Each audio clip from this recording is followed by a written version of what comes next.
Hey everybody, let me get these keys out of the way. Gonna go ahead and do some reading of From Here to the Great Unknown. But I wanted to let you read along with me a little bit, okay? Kind of like I did a while ago. That way you have an opportunity, hopefully,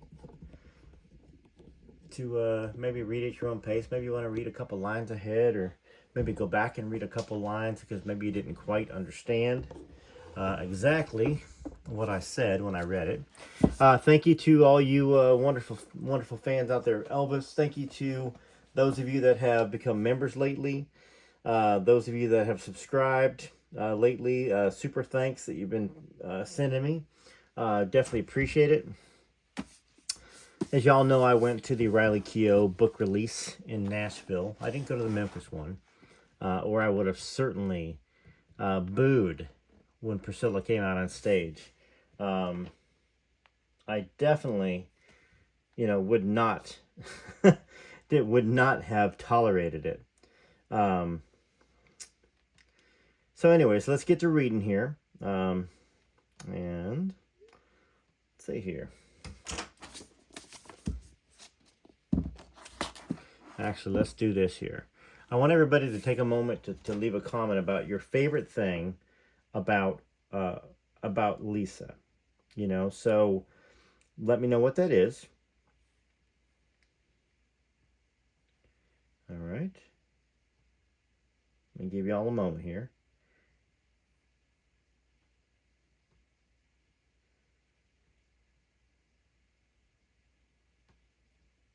All right, let's get to reading. Okay. Where we stopped was right around page 188 to 189. For most of my life, my mother kept a house on the Big Island in Hawaii and spent as much time there as she could. She said she felt a connection to the island and could think more clearly there. Now, as I've said, my mom always wanted birthdays and holidays to be a big deal. So, for my 16th birthday celebration, a large group of us went to Hawaii, me and 6 of my closest friends. Now, Ben and 2 of his friends, my mom, and some of her friends, her future husband Michael Lockwood, and my dad. Now, my mom threw a big party for me on the beach with a guy singing and playing guitar while we ate, and my father got me 16 presents. At some point, the guy invited me and my dad to join him on the grass dance floor for a father-daughter dance. Now, this obviously is Riley talking. My dad and I looked at each other in terror. He was at least 4 Mai Tais in, thank goodness, because fully sober, it would have been even more of a nightmare. Now, we were desperate to get out of it, but my mom was adamant because she thought it would be hilarious. Well, the song the guy chose to accompany the dance was Bob Carlyle's Butterfly Kisses, the one about the daughter being sent from heaven to be daddy's little girl, one part woman and looking more like her mama every day. Nothing against the song, but placing my family members in any type of traditional setting was always going to go poorly. So we found the whole thing outrageously hysterical, and my dad and I just gripped onto each other, convulsing with laughter. Like Ben, my dad has an incredible laugh. Obviously, that's what Elvis had, their grandfather, and I really wish he would have said that there. Alrighty. Like Ben, my dad has an incredible laugh, one that's impossible not to laugh along with. Honestly, during that dance was the hardest I've ever laughed in my life. And not just because me and my friends had been sneaking our own Mai Tais and champagne all night. Now, at the end of the party, we headed back to the house on golf carts to listen to music and to keep partying. Well, my mom always had her own bottle of Dom Perignon that no one was allowed to touch. Now, that's interesting. Is Dom Perignon really, really super expensive? Now, she loved to dance to 70s music, things like Sister Sledge's We Are Family. We are family. All your brothers, sisters, and me. Something like that. I can't remember how it goes, but it's something like that. And Van McCoy's The Hustle. Now, I got no clue how The Hustle goes. But if y'all know it, you're probably singing it right now. During which she'd force everyone to do the actual hustle. She usually only wanted to play disco. Oh, and Britney Spears' Toxic. She took hip-hop dance classes at her house in Hidden Hills, and she made me do it too, but I wasn't very good. She had me do everything with her. At some point, she had learned to dance to Creep by TLC, and when she dropped me off at a sleepover in the valley, she stayed to teach me and my friends the moves. She would often hang out with us. She would say, "Your friends are my friends."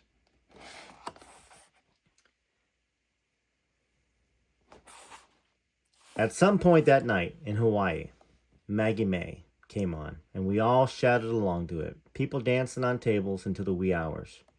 Around 3 a.m., I took a break, lying on a lawn chair to look at the stars. In Hawaii, anytime you stargaze, you'll see shooting stars. And there they are, rushing past my peripheral vision. My mom came to join me, and we lay there together, watching the streaking lights. I said, "My stomach hurts." She said, "Well, that's because you've been drinking my Dom Perignon." Eventually, we realized that someone was missing. Well, in the 5-minute trip from the beach to the house, we'd somehow managed to lose my dad. This was not uncommon when we were partying, as he had always been the wild card. But I was slightly worried, so Ben and his friend headed back out to find him. Well, they returned without my dad, but with a giant toad they discovered. Well, my mom never worried about my dad.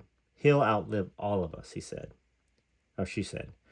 At one point during the dance party, I noticed a figure in the distance approaching our backyard, coming out of the huge, jagged lava rock that loomed behind our house.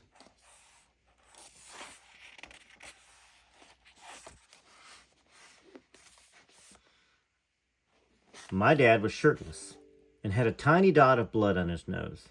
Now, no one had any idea how he even managed to make it through the lava or what he'd been doing out there. Now, this was not uncommon with Danny. He would just show up with a cheeky smile on his face as though nothing had happened.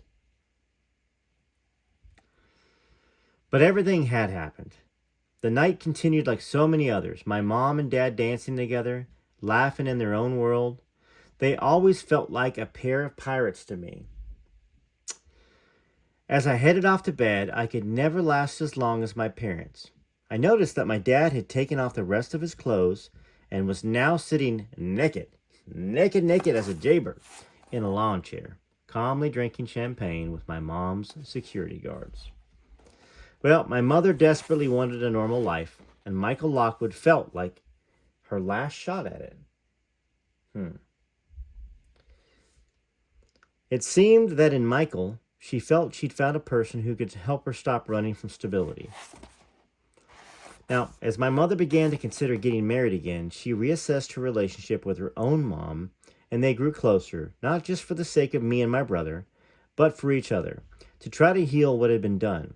Now, my mom wrote the song Raven for Priscilla. I'll hear your stories that filled your sad eyes when you had raven hair. Hold your head up high.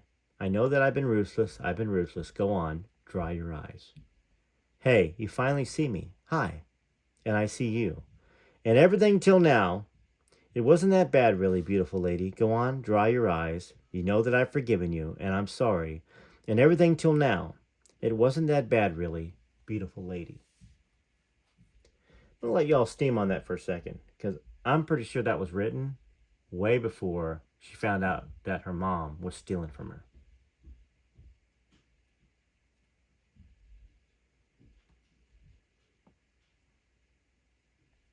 All right, let's continue. My mom wanted to forgive her, and she wanted her own part. And she wanted to own her part in their very, very difficult relationship. Those lyrics meant the world to her mom. Now, after that, Nona would come on tour and get so excited to hear her song. That was definitely before she found out that her mom was taking $1 million a year out of her money for no reason and without her knowledge.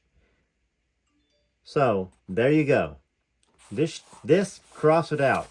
Yeah, this happened at a time when Priscilla fooled her daughter.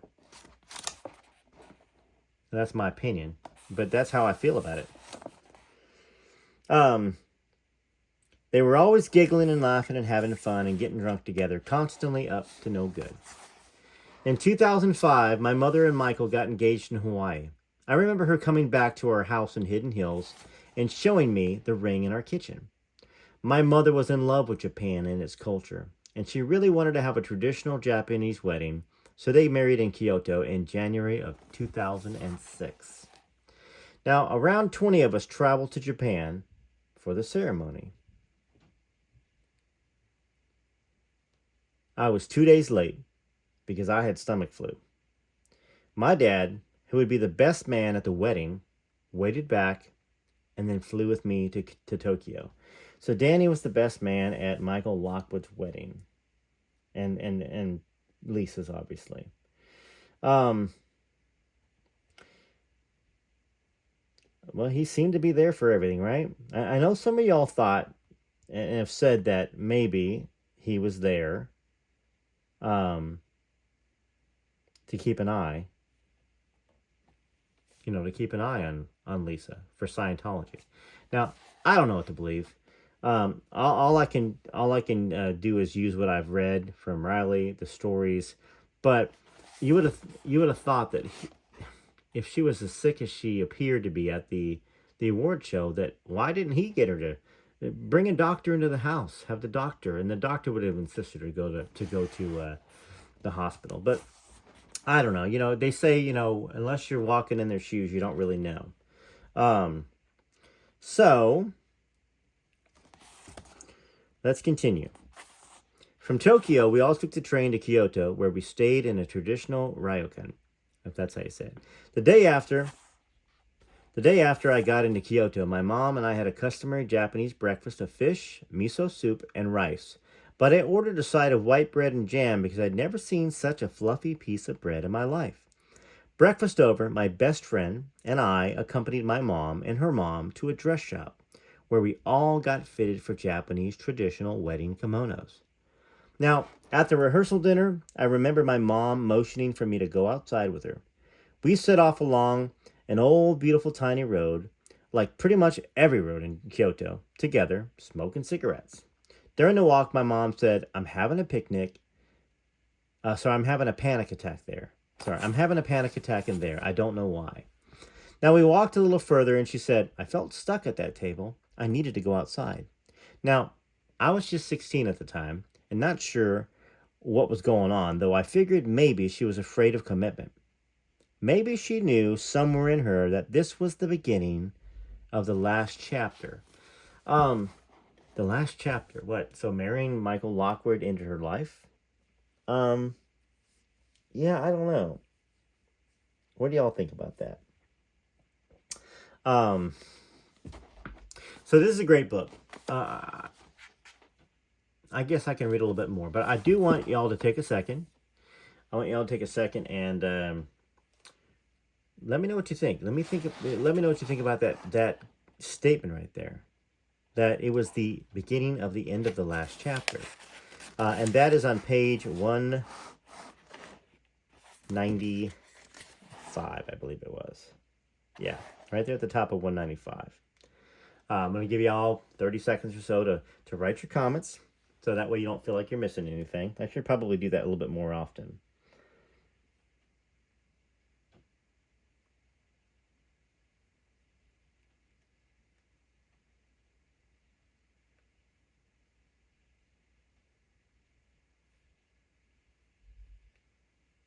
I'm still here with y'all.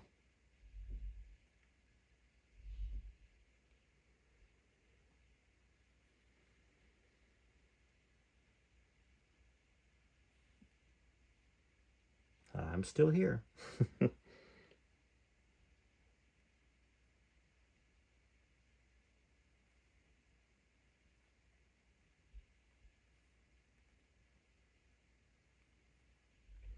All right, let's continue reading here. All right. And let me know if you like it this way too. I mean, I know I can probably break it up and do some reading where it's on me and I'm reading and do some of the book here. So, nevertheless, the next day my mother got married in the backyard of the Ryokan. Or Ryokan. I will always remember how beautiful she looked. After the wedding, we took a train to Hakone, and the hot springs of Goragadon, and the grounds of Kanino Maya Villa, the former summer villa of a member of the imperial family. That was one of my mother's favorite places on earth. She loved the hotel and the hot springs.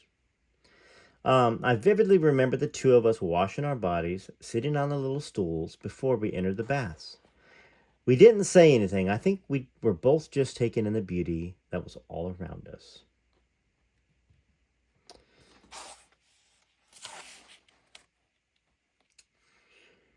And we also felt lucky that we were there and with each other. Later that night, we in our kimonos went down to the karaoke bar inside the hotel, the one place on the property where it's okay to let go a little bit. In fact, I think it's welcome. Michael Lockwood sang Let's Dance by David Bowie. My dad sang Wild Thing. Dum dum dum dum dum. You make my heart sing. That song. My mother and I sang Elton John's Your Song. This is your song. It's a great song. Then I sang two ABBA songs with my best friend. My mom joining in with Chiquita. Until the three of us ended up sitting on the floor crying because we were laughing so much.